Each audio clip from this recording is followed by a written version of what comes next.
Yeah. Do you wanna change? You can't stay the same. You can't stay the same. No, you can't stay the same. What's really in your heart? Let's talk about change. You can't stay the same. No, you can't stay the same. Tea with tea in hand. Let us take you by the hand. Conversation, healing. Let's have a change of heart. Let's talk about change. Yeah, let's talk about change. You won't be the same. Let's talk about change. Yeah, let's talk about change. Oh yeah. Oh yeah. Do you wanna change? You can't stay the same. You can't stay the same. No, you can't stay the same. What's really in your heart? Let's talk about change. You can't stay the same. No, you can't stay the same. Tea with tea in hand. Let us take you by the hand. Conversation, healing. Let's have a change of heart. Let's talk about change. Yeah, let's talk about change. You won't be the same. Let's talk about change. Yeah, let's talk about change. Hey y'all. Good evening, everyone. How y'all doing? Welcome to Tea with Tea and Can. Yeah. Okay. How y'all doing? How's everyone doing? If y'all watching, just say hey so we can see who's watching. Yes, check in with us tonight. We have an awesome topic, and yes, it's really, really good. And we hope you enjoy it. So please chime in.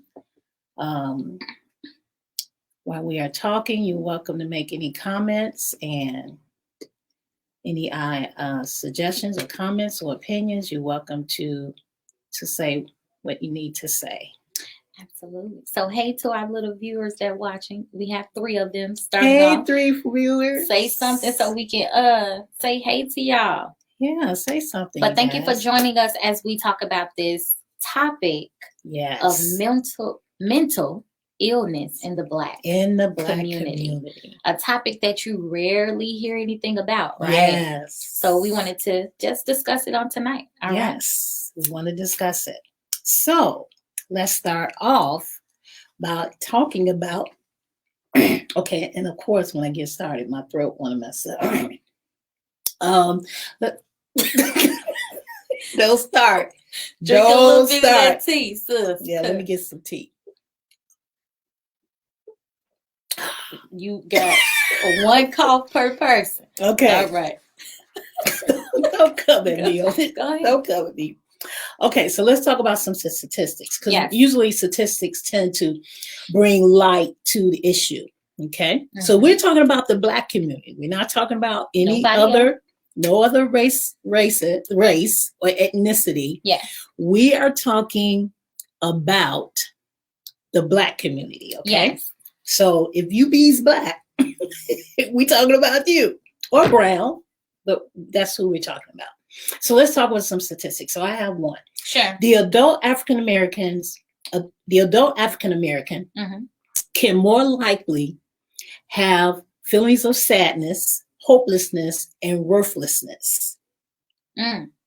The adult African American, yes, are more likely to have feelings of sadness, hopelessness, and worthlessness. And why do you think they said the Black African American?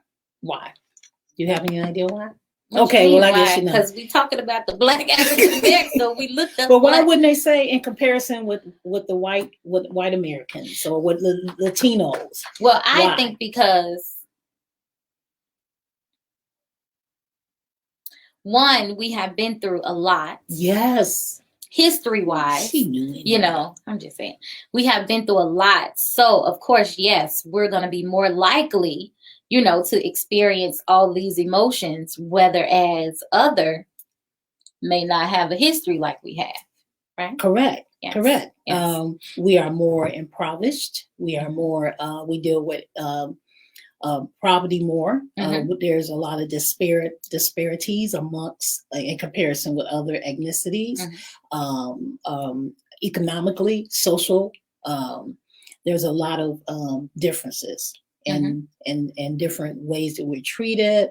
Provisions, things like that are much different with the Black community than it is with any other minorities. You want to read a statistic? Sure. 1.1 million report a serious mental illness over the past year. Serious mental illness rose among all ages of Black African American people between 2008 and 2018.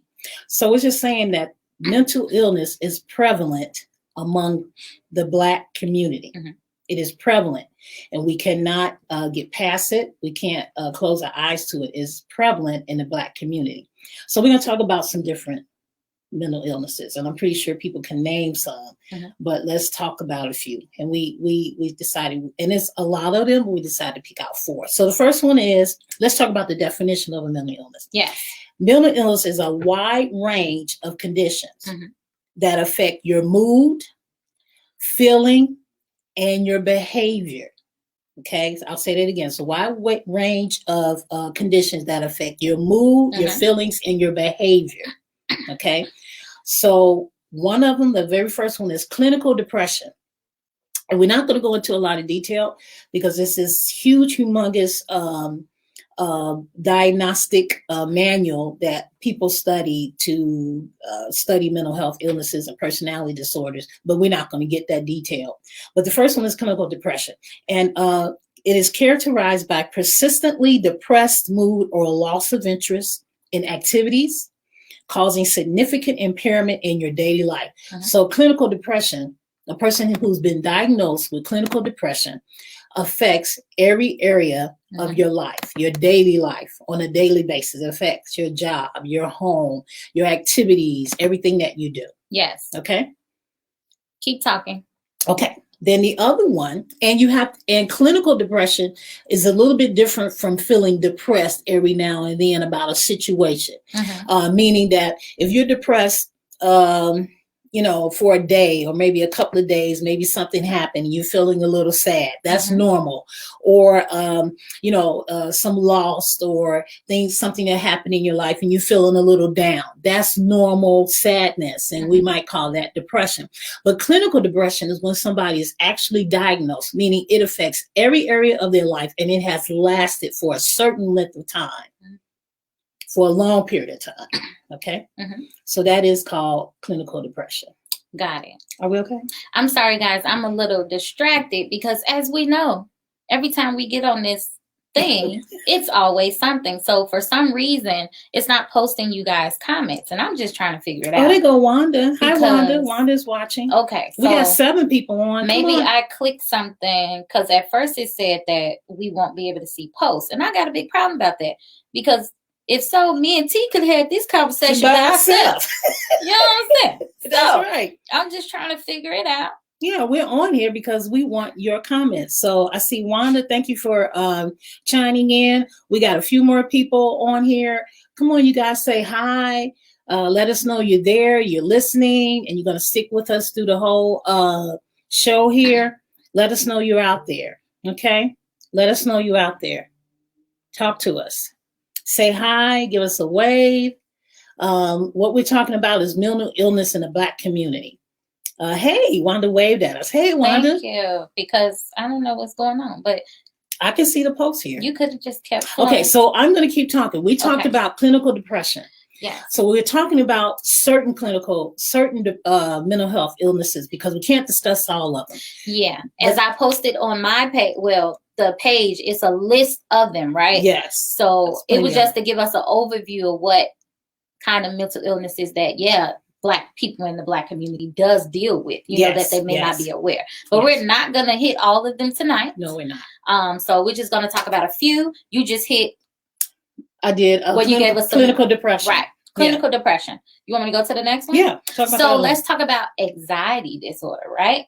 So it's characterized by feelings of worry, anxiety, or fear that are stronger, a fear that is strong enough to interfere with one's daily activities, right? Correct. So it's all of this.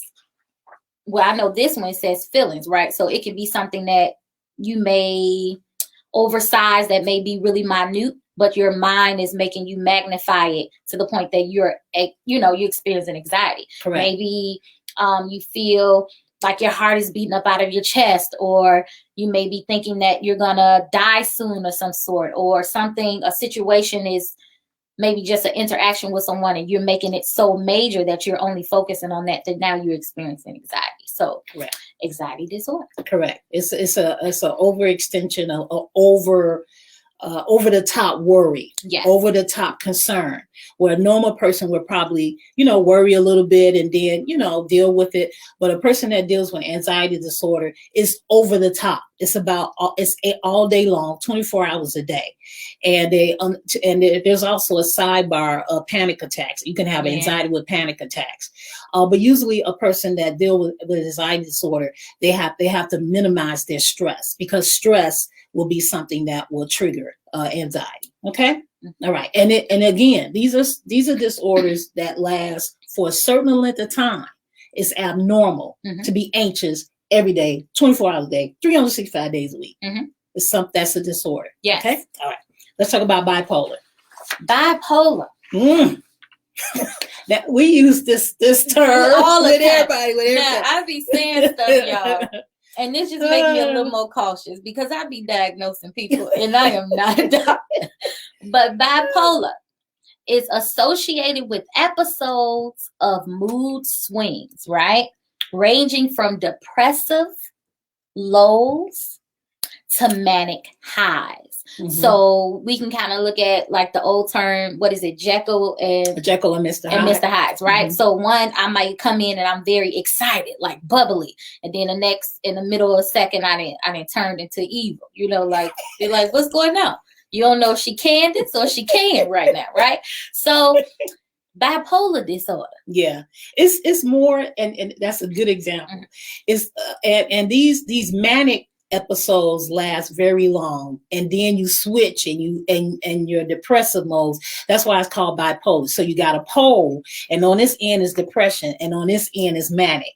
So they'll stay depressed for a certain length of time, then all of a sudden they're manic. And this manic, they'll spin, go broke, buy things they don't need, very happy, doing all kind of crazy things. And then depression, it's actually depression. They lack in activities, work, things like that. So it's bipolar. You'll be this way, depressed one time for 6 or 8 months or a year, and then low, and then manic. Okay. That's why we use the term, because their behavior changed so much. So this is awesome. Wanda said this is awesome. Thanks, Wanda. So that's why it's called bipolar disorder. And now, it's a few. I think you called me bipolar. Yeah. I don't think I called you bipolar. I didn't say that. I think you said something about me. See, you want to be bipolar, because I didn't call you that. See? Tell her to stay focused. Next. Okay, the next one is post-traumatic stress disorder. Which and they usually use acronyms PTSD. We didn't heard of that one. Now, usually you find a lot of people that have served in the services, in the war, post-traumatic stress disorder, because of killing people, hearing the gunshots, bombs, things like that. It's a traumatic experience. So post means after, post the traumatic, and it's stress disorder. And usually there's a lot of different experiences that go with that. They're paranoid, or they're really jumpy, anxiety, the slightest noise scare them. They are very loud, get angry at the slightest little noise. They get agitated quickly, because they are experiencing traumatic post of the trauma, after the trauma. Okay. And there's a lot of different diagnoses and stuff like that. And then I even heard like some instances like they can reimagine or put themselves back into those moments, especially if they, you know, like you stated, in the war or in the army or whatever the such. So they can replay those moments in their mind. And not only, veterans, but children who dealt with a traumatic experience, adults who were children, raped and things like that. It could be things that after sex the trauma. After the sex trafficking, any type of trauma has been afflicted. Some people can deal with PTSD. Yes. Okay. Now, I want to say we're going to talk about something else now, but I want to say that all of these disorders can be dealt with different methods. And we're going to talk about that a little bit later. But these are just some of them. These are not all. See, I think we should have did all of them. We would have been on here all night. Because it's more. But it's a lot. Okay, so let's talk about this. So why do we ignore the signs in the Black community? Why do we refuse to acknowledge that some of us, our loved ones, even ourselves, might deal with a mental health disorder? Why do we believe that you could be sick physically, but there's no illnesses up here? Wow. Because I must say, because I can go back to, being a child, grandmother, grandfather, back then, they would just say, that's just how your auntie Mook Mook is. Or, you make excuses. That's Uncle Joe. Ain't nothing wrong with him. He just had a hard life or something, but he's fine. But then I think that's hindering you because you have this thing called generational things that may be passed down. So you're trying to understand why you're experiencing anxiety, but can't name it or cannot identify it because it was nothing communicated to you, right? So I just think that back then they just found coping mechanisms to to deal with whatever they were dealing with. Yeah. Because let's just be honest, like our skin color don't like to ask questions or seek help. Seek help. Yeah, and I think too, it's easier to ignore because we like to enable. We like to say, "Oh, that's a part of their personality. Oh, that's just Uncle Joe. Oh, that's just Betty Sue. That's how she is." And we make, and Chloe say, "True." We make so much excuses for behavior, not really recognizing and trying to look and see if this is a health issue, because we know when we go to the doctor, people can see, cancer and all these different things, high blood pressure, low blood pressure, through the blood. Yeah, but nobody can look at the mind. We have to look at our behavior and our feelings and our emotions and examine to see if that loved one do have a mental illness. We got to look at those things. This is true, because this is one that we did not cover, and that was attention deficit disorder, right? And I'm going to talk about that just slightly because I in the field of education, right? And that's something that our parents didn't really have language for it, right? They just know that their child have a hard time even at home paying attention, sitting down, focusing on something or even learning, comprehending things. So you just think, let me beat my child, or my child has a learning disability, right? But in sense, no, they don't have a learning disability. They have a something going on mentally, that they need to get something that maybe can stabilize their mood. Now, I'm not saying that in a sense to medicate people. Yeah. But I'm just saying if you can have language and an understanding of what is going on, then maybe you can find some better methods and strategies to help and assist, right? Yeah, mostly you see there are some disorders and some illnesses that you can diagnose, that children are diagnosed that you can have at early ages. There's some things that you might already have genetically, but it'll take something to trigger the illness because it's already in our bloodline. That's called genetic. It's genetics, it's things that we'll inherit. A lot of people, I've had experiences of people who their grandmother had clinical depression. It skipped a generation, and then the grandchild inherited, but and they didn't know it until something traumatic happened in their life, and then it triggered the disorder or the illness. Right. So there's a lot of different variations and a lot of different situations. But again, let's stop ignoring mental health as Blacks. Yes. Let's stop. So let's read what Chloe said. Chloe said mental illness is often seen as a weakness. That's true. We think that you can't live a normal life and do other things well with the mental illness. That's a good point. Yeah. That's a good point. And we're going to talk about that. The first thing, mental illness is often seen as a weakness. We're going to talk about that because we're going to elaborate it. That's in our little article here, which we're going to talk about. We think that you can't live a normal life.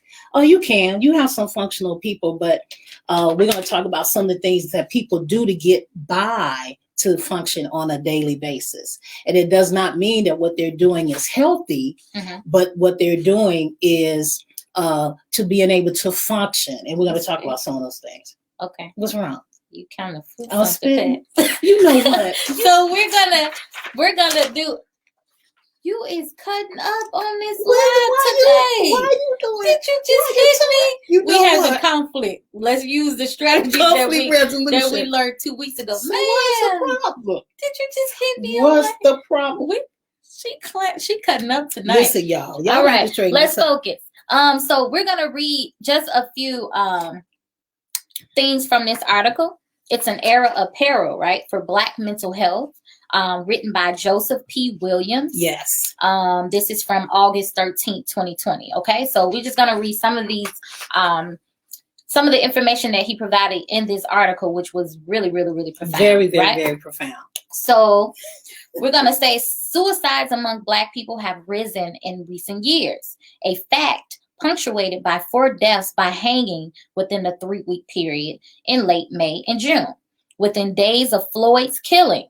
1 happened in New York, another 2 occurred in California, some 50 miles apart, and a 4th took place in the Houston area.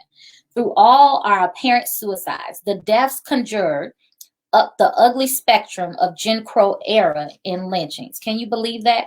Yeah. So what this gentleman is saying is that a lot of the deaths and the incident with George Floyd brought up the era that the Blacks and slaves were in during the early 50s when people in slavery were being lynched and hung. Okay. Do you know that's trauma? And we're going to talk more about that. I don't want to get ahead, but this is a very good article. So I'm going to read some. It says, with men accounting for nearly 80% of victims, 4 in 10 Black Americans were struggling with anxiety or depression, while a Centers for Disease Control and Prevention report released showed that 15% of Black survey respondents in late June had seriously considered suicide in the past 30 days, compared with about 8% of whites. Now, this was an article that was written in August of 2020. We were in the middle of COVID-19. So they're saying that statistically, suicide rose in the Black community. And within 30 days of a certain length of time when they was doing this research and this data, 15% in comparison with 8% of Blacks were thinking seriously about committing suicide. That's devastating. It is. That's devastating. What is Chloe saying? We can read that. That was really good what she put. If we are we can read it. Okay, we read it. Yeah. Okay. So let's read this one. An age-old disparities in mental health treatment, right? Coupled with implicit bias among providers and diehard myths among African Americans, had experts worried long before the shockwaves sent by the pandemic. Jobless and images of Floyd begging for his life on a Minneapolis street, but the ongoing need for social distancing to prevent spreading the coronavirus, along with restrictions on important community spaces like barbershops, beauty parlors, and churches, are making the crisis even worse, right? So I thought about that just for a small second. What about the people that are dealing with and have identified themselves, yes, they do have a mental illness, and they may function well around people, right? And not really well by themselves. Right. So look at the pandemic. Look how it had made everyone kind of draw away due to, social distancing, and, not being able to hug. What about our huggers who live and thrive just being physically touched and loved on? That's not happening, right? Due to the pandemic. So this is really deep. It is. I think there was a lot of things that compound because of COVID. Not only did we have being able to have that relationship with our loved ones, but if you had a mental illness, I could see suicide going up because the things that you would do to mask the illness, you can't do it anymore.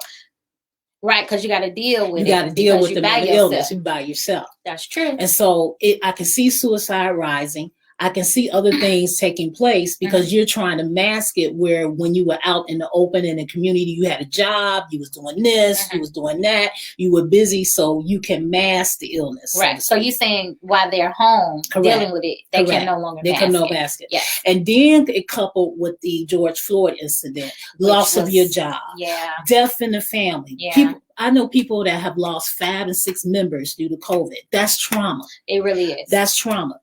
Domestic violence, being in the house with spouses, being in the house with kids. Yeah. Your anxiety level rises. So you got domestic violence taking place. You got child abuse.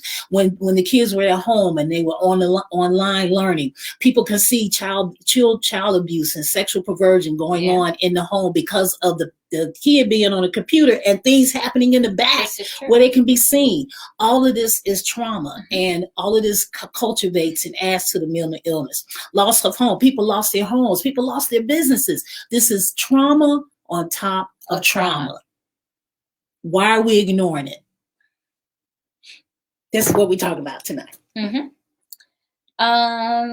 Well, I think you kind of scammed through that here. We can just say this. That's partially because conversations about mental health are often still taboo in the Black community. Yes. Particularly among men. So they kind of identify men in this article. The reluctance is supported by an entrenched belief that as free descendants of formerly enslaved people who survive racist brutality and abuse, feeling sad and asking for help is a sign of weakness. Yeah. That's exactly what Chloe just said. Yes. So, and we kind of opened up saying that too. Yeah. You taught like they was getting beat. First off, these people got drawn over to a place unknown from their home, ripped away from their family, not really understanding, where they're going or what's going on, to be sold or to be kept captive, separated, to have all these restrictions, right?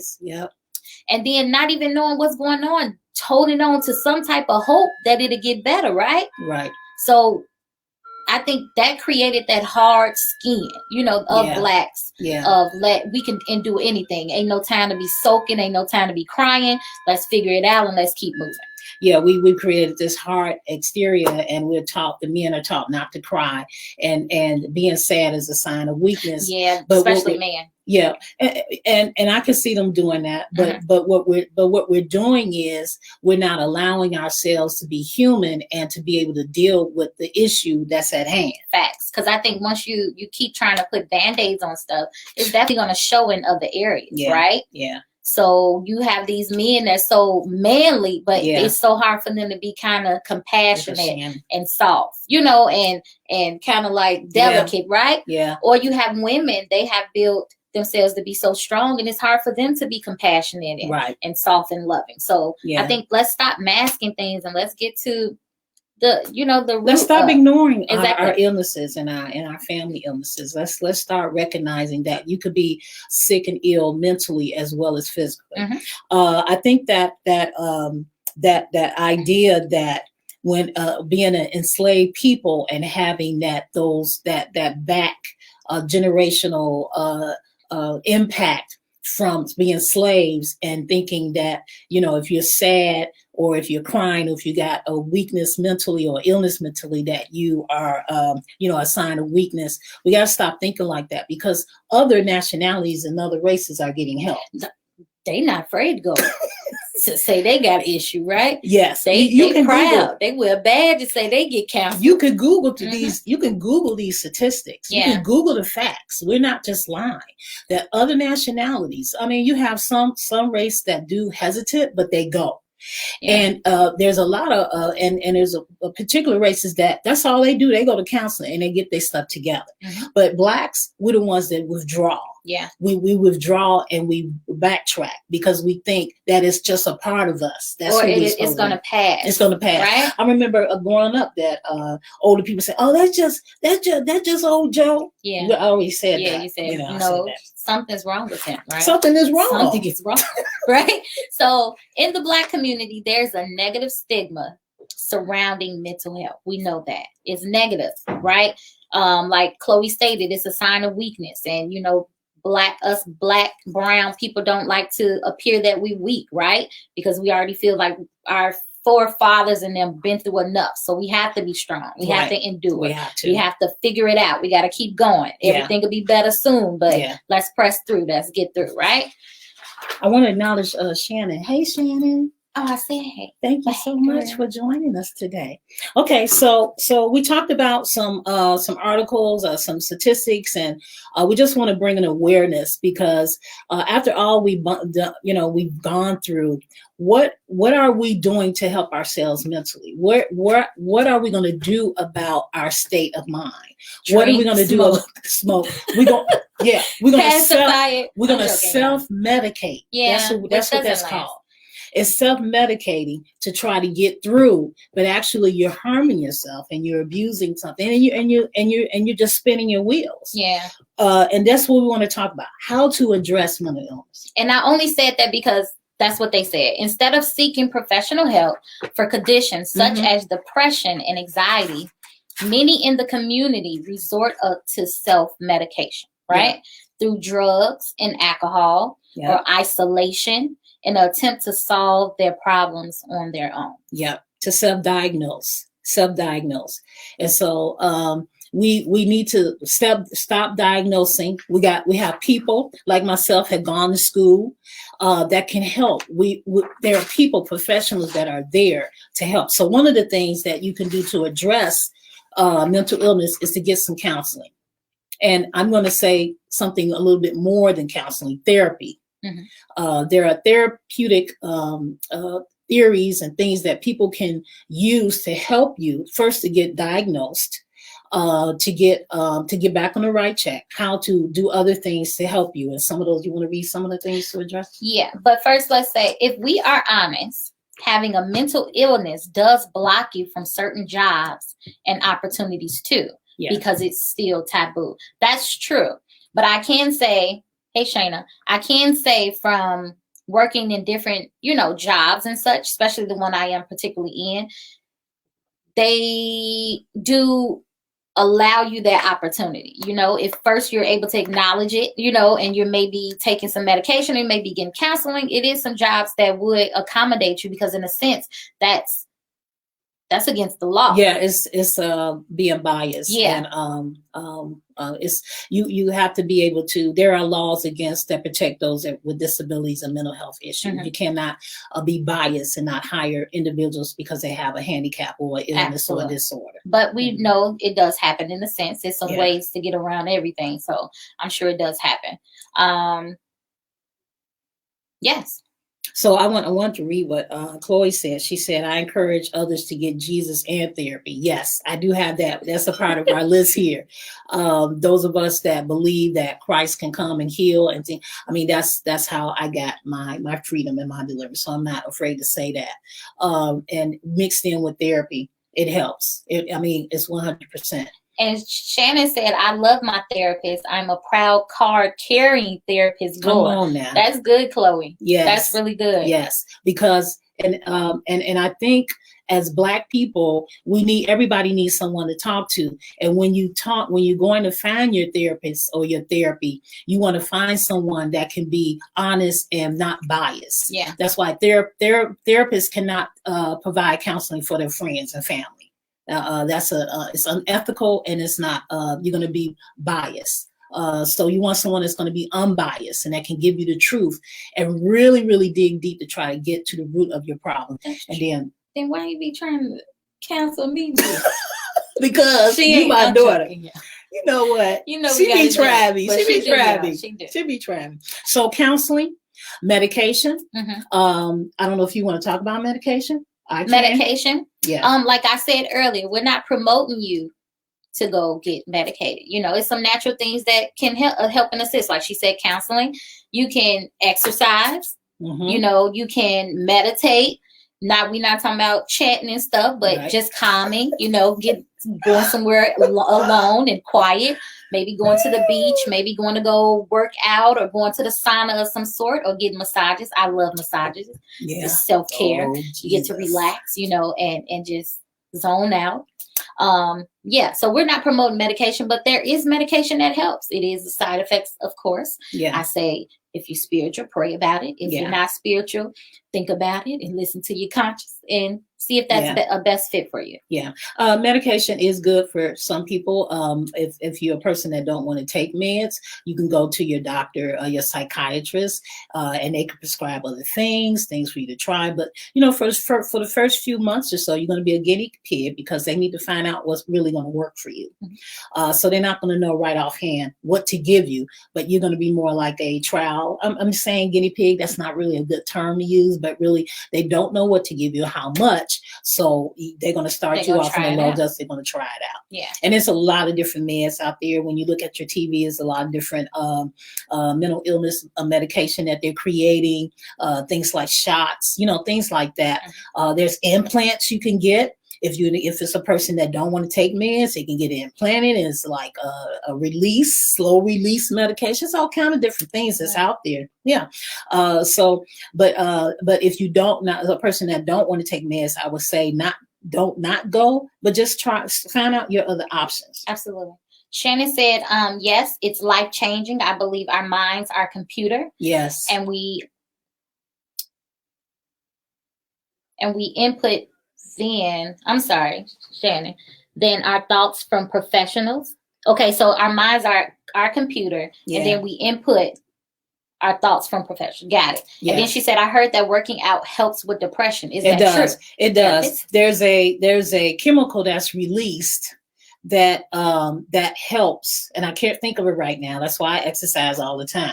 It's a chemical that's released in the brain that it relieves stress. It really, really does. It works, and it also releases this calming effect. So when you get through exercising, then you're able to relax and think clearly. And so the reason why we have mental illness is because of a chemical imbalance in our brain. Say, for instance, if you're scared or you get stressed, there's this chemical that switches, and then too much of it is released, and that's how we have form some of our mental illnesses. And so the medication is to help to adjust it. Some of it don't, some of them do. Again, I'm not going to say when I'm not, but I'm just going to talk about the medication. Let's stay right where we at. I say something I don't need. Yeah.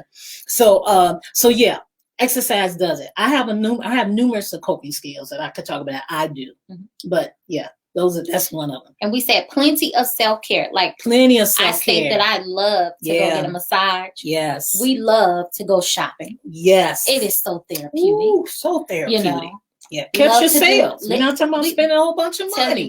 We a good bargain shopper. Come join us. Join us. And but yes, self-care, whatever brings you, peace and serenity. It can be, you can love just to get you a good book, right? Yes. And go sit in a comfy chair or curl up in the couch or your bed and have just some quiet music or something, or some coffee, some tea, whatever you love. Yes. A bottle of water, whatever find you joy. Please try to implement. I say at least once a week. Once a week, self-care. Because life. I don't want to say crazy. Life can be. Yeah, after what we just been through, what are the churches doing? Been through, what are the It still happens. What are we doing to take care to address these issues that have succumbed us and has taken over? Yeah. And I mean, to the point where suicide has risen. Yeah. Come on. In the Black community, I'm not talking about anybody else's community. I'm talking about our community. Divorces, all kinds of things because of the impact of all of this devastation that has occurred, not to mention what has happened before. I'm talking about all of these things. Yeah. How are these things being addressed? So let's talk about counseling, medication, diet, exercise. I see that Chloe said self-medication can be overeating. Yes. Yeah. Gambling. Yeah. Yes. Sex and so many other things. True. Yes, you can do something too much. Absolutely. There's no balance to the point where it's harming you. Okay, we're not going to talk too much. Eating disorders. There's a hope that eating disorders are disorders, and those are mental health disorders. Yeah, and that was on my list too. Yeah, that's a disorder. It's a disorder when you overeat. It's a form of self-medication. Anorexia. It's called anorexia neurosis or something like that. That's a disorder as well. Yeah, that's when people eat and then stick their hand down and to regurgitate it up. Yeah, absolutely. Okay. We need coping skills. We need an accountability partner. We need extracurricular activities. We need hobbies. Whatever it is. We need to change our diets. Black people. Black folks. And I'm not just talking to y'all. I'm talking to myself because I see my reflection, right? Let's do better with our eating, Yeah. Let's do better. Because I can say that, been making some modifications, right? Yes. So that's why I'm trying to help y'all out. Good. Thank you. You've been doing amazing too. Thank you. Feel better, right? Mind clear. Do better. Feel light as a feather. Make some modifications. Everything that we can go back, it goes to the slavery days. Y'all ate everything. Well, not y'all. Your parents and your grandparents and them ate everything because that was what's left. Kind of let's reprogram our minds because now we have so many other things going on. High blood pressure, hypertension, diabetes. And that's why we have high blood pressure because our ancestors ate the scraps from the slave owners' table. You ain't got to eat that pig butt. You don't have to. And just because it tastes good don't mean it's good for you. No. I mean, that's I'm coming for my people. I'm sorry. Because I got my eaters on here. I love to eat too, y'all. Give up my food. I ain't say give it up, Chloe. I ain't say because I know Shannon like to eat too. I love to eat too, y'all. But let's just make some I said I was making modifications. Right. I didn't say I was doing that. Let's be real. Yeah. But let's just make some modification because it does help you feel better. Chloe is. She said switch subjects. It do make you feel better. It gives you better rest. You feel energized throughout the day. I don't have to be so hung up on coffee for my energy. But we're not talking about exercise and food. Yeah. Maybe that'd be another time. And you know what? And I will say this, and then we're gonna keep going. We're gonna keep going. But when we get a certain age, your body's gonna tell you that you can't consume the same things you used to consume.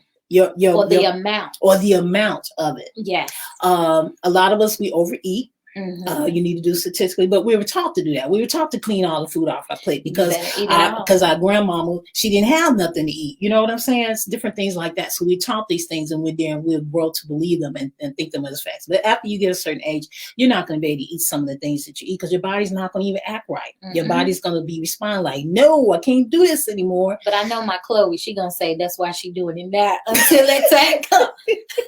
I get it.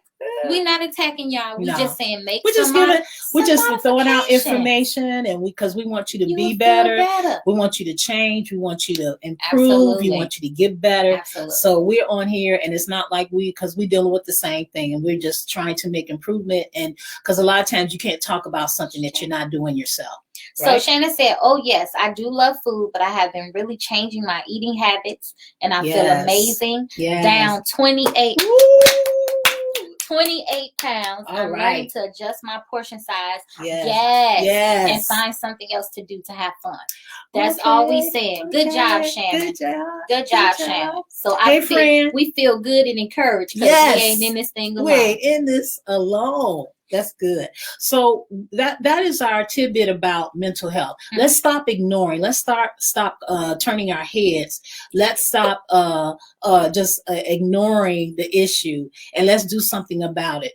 What are you laughing at? She said, watching as I eat this banana pudding. That's good, though. Banana pudding good. Chloe, goodbye. Goodbye, Chloe.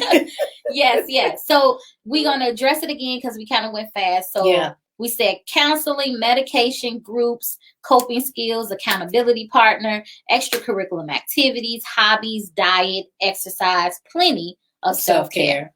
That's a lot of things that we can look into to kind of assist us with everything that's going on and balancing our moods, emotions, and feelings, right? And that spiritual component is, asking if you're a born again Christian is asking God to help you in that journey of mental health. I gotta advocate for Jesus. Advocate for the Lord. I got to advocate for the Lord. Mm-hmm. Because while you're alone, he just there like telling you, I'm here. I'm here. God ain't worried about no COVID. He ain't worried about no COVID. Social distance. He don't have to social distance. Yeah. So see, you be preaching. I'm not preaching. See, you try to preach. You didn't hit me with paper. You hit me on my phone. She is really physical today. I don't know. I just love when you like that. Well, that ain't love today. Yes, it is. God, I love you. Save me. All right, let's focus. You is really abusing me. I'm not trying to be abusive. Wait till you watch this video. That's because I've been in COVID for so long. No. Because we ain't been social distancing. Stop. We post too many pictures. So she's been with me. She's just abusive today. Yeah, pray for me. I need prayer, really. Okay, let's talk about Black excellence. Okay, so for our Black excellence, I was gonna say I haven't brought anything. That's a story. Tanaka said, "Preach, can." Thank you. You getting too many acknowledgments. Knock. Chloe said, "Preach, can." Is that because she was beating me up? No, I'm joking. So, our Black excellence. Last time I brought stuff, Pretty T ain't brought a thing. So, if you guys can just put your business, whatever you're doing, we have some real estate owners on here. I must say, on our timeline today, we got some great Black excellence going on. Right? Yes. Go ahead and tag your business. Yes. Put what you do, how people can reach you, how people can look into it. It's people need houses. We got Shannon Doja on here. Yes. Which I done seen recently. I believe it's called Signature. Correct me if I'm wrong. She is doing the thing. She is a boss. She has like over 10 people working at her company. The shots. Shannon, you are doing amazing things. Yes. That's Black excellence. Please put your information on this live. We got Chloe Dowie, who is an awesome secretary. Yeah. An administrator. Uh-huh. No, that's what she do. She do good. She do it. Don't do that. She do a lot of stuff. She has a great business as well. She do have a great business. Can we get some jars? She's sitting over there eating banana pudding. Anyway. Chloe, tag your thing at the bottom. Who else we have on here? We have Knock. Knock is a great designer, graphic designer. She does amazing things. She'll help you get your business started. Yes. Facts. Put your things down there. Who else do we have? I can't see everyone, but put your stuff down so we can shoot your information out because people want to buy Black. We love to buy Black. Buying Black. Yes. Support. And if we can't participate, we can send people your way, right? Yes. Because it's all about supporting one another. People. Yep. That's it. That's our goal. Absolutely. Okay, so we're going to talk about contact information. We're about to end our show, so we're going to finish on out. If you got any comments you want to make, you better make them right now. We want to talk to you. So contact information, you can contact us through www.changeofheart100@gmail.com, or you can go to our website, www.changeofheart.org, or you can contact me by phone, 708-252-3395, 708-252-3395. You can leave any comments, any suggestions about any topics that you want to hear for later. We will be glad to talk about it. Nothing is off the table. We'll talk about anything, everything. You read that like a commercial. She read that like that medication that make you sick. You read that fast. So before we dive into the Change of Heart tip, say any more comments before we end with our Change of Heart tip and moment. Yes. This is your time. Yes. You guys have provided great feedback. Thank we love you the today. Comments. We love the engagement. We love that. We love it. Yes. You guys have been amazing. Amazing. Anybody have anything to say? Have anybody just kind of, because I'm a diagnoser. I'm an unlicensed. Is that a word? You have no credentials. I am an unlicensed diagnoser. No credentials. Right? I kind of identify myself with a little hint of bipolar. I'm gonna just pray. I'm just pray to get some little healing, because I can be in a good mood. Then I could be like, pray for me as I pray for you. Have you guys identified yourselves on today? A little anxiety. You know what I'm saying? A little clinical depression. A little clinical depression. I'm just saying, have you identified yourself on today? Have you identified some of your family members? Because I have. Because something. Wait. Yeah. You know what? Some of us sometimes we just explode or whatever. But if you think that you have a mental illness or you suspect. This is a great question. What? So Shannon has a question. She said, what would you tell someone who feels uncomfortable with the idea of seeing a counselor? How would you all explain what the first session is like? So how would you explain? No, if someone feels uncomfortable with the idea of seeing a counselor, how would you make them comfortable? So if they've never gone and they're uncomfortable about it, then the best way to maybe to ease their discomfort is to maybe ask a friend or someone that has had therapy, or even call up someone that is a therapist and let them tell them about how the session will go and what will transpire to try to ease, because they're uncomfortable because they're uncertain and they're unsure of how it will go. Or if they just have a problem with just talking to someone they don't know, that's a good thing. You don't want the person to know you. Right. You don't want the person to be your friend. You want somebody who's going to be truthful and honest to help you to walk through your journey. So the discomfort or the uncomfortability, that's normal. But the first session will probably be just you telling your story to the person. And then the therapist will probably come up with a treatment plan. They'll probably try to give you a diagnosis if you have a mental health disorder, and then they'll create a treatment plan. And then from that treatment plan, they'll probably sit with you and say, do you agree to this treatment plan? And then the very next time that you visit, the therapy session will go through those steps and such. Yeah. What is a strategy that you may use on your first session that you have with your people? I'm looking at Chloe just said the first session is like a first date. It is. You're talking to that person and giving them whatever information that you want them to know. But it's the therapist who's the specialist, and they'll be digging deeper and making you talk more and share more with them. I just asked you though, what is one of your strategies? Give us like 2 strategies or techniques that you do to make your first interaction with a client comfortable. Yeah. Well, I try to find out what their background is. So I might ask them a few questions, but I'll tell them to share with me what they want to share with me.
Oh, we are so sorry.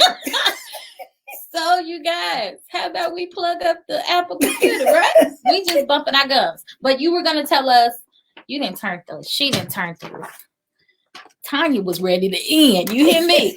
Forgive us.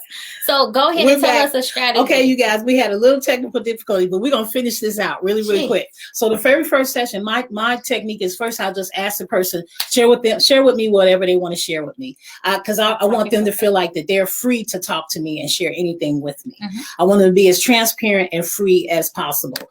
And I'm not going to share anything about myself. I'm not going to share anything about myself. And I just want them to be comfortable and be relaxed. So that's my first process. And then I'll ask them, well, what are you here for? What do you really want to do? I try to find out what their reason for coming for therapy is. And then I will talk to them a little bit about what I think, and then we will come up with a treatment plan, and then we'll move from there. So I think that's good. So you kind of have them guide. Have them to guide the first. It's about them. It's about them. It's about them. Yeah, that's really good. The less therapists listen. We don't talk. We don't give advice. You let therapists use therapeutic processes to help the person that's coming for therapy to problem solve themselves. Therapists do not tell people what to do. The therapists help the person to figure out what to do. That's professional therapists. That's good. Yeah. Anybody else question? I know we probably lost our people. Hey, Sylvia. Hey, Tanaka. Anybody else have a question? If not, then we can move on to our change of heart tip. And I'm a little excited about this. Why? Because Ken is giving a tip. Because he likes to get a tip every show. I said, you know what? I usually talk at the end of the show. Don't you want to say something? Do you have anything to say? You see, y'all pray for me. Y'all pray for me. So the change of heart tip. As we reflect on our discussion, I want to say that it is okay to not be okay. Oh, I really love when she says that. However, what are you going to do about it? Don't stop there. Get help, right? Get up and do something about it. Yes. Get up and do something about it. But first, no, it's okay not to be okay. It's okay. Because we're told, shake it off. Go figure it out or keep moving. It'll get better. No, it's okay to not be okay. Not be okay. All right? Yes. Do something about it. Figure out. Seek help. Do those list of things that we suggested. Coping skills, hobbies, activities, accountability partners, counseling, self-care, counseling, medication, group therapy. Figure it out. Figure it out. Don't ignore it. Don't do something about it. It is okay to not be okay. Yes, all right? It is. So we love you guys. This has been an amazing topic to discuss with you. We hope that you found something enlightening on tonight. Thank you for your comments and your feedback. We will see you guys next time. We love you. We love you. Be blessed, live, thrive. Yes. Get up and do something. Have a change of heart. All right. Bye, y'all.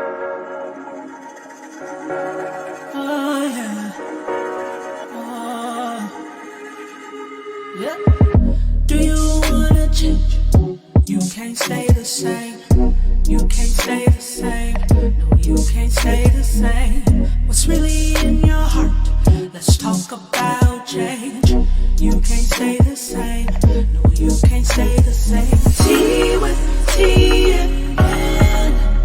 Let us take you by the hand. Conversation, healing. Let's have a change of heart. Let's talk about change. Yeah, let's talk about change. You won't be the same. Let's talk about change.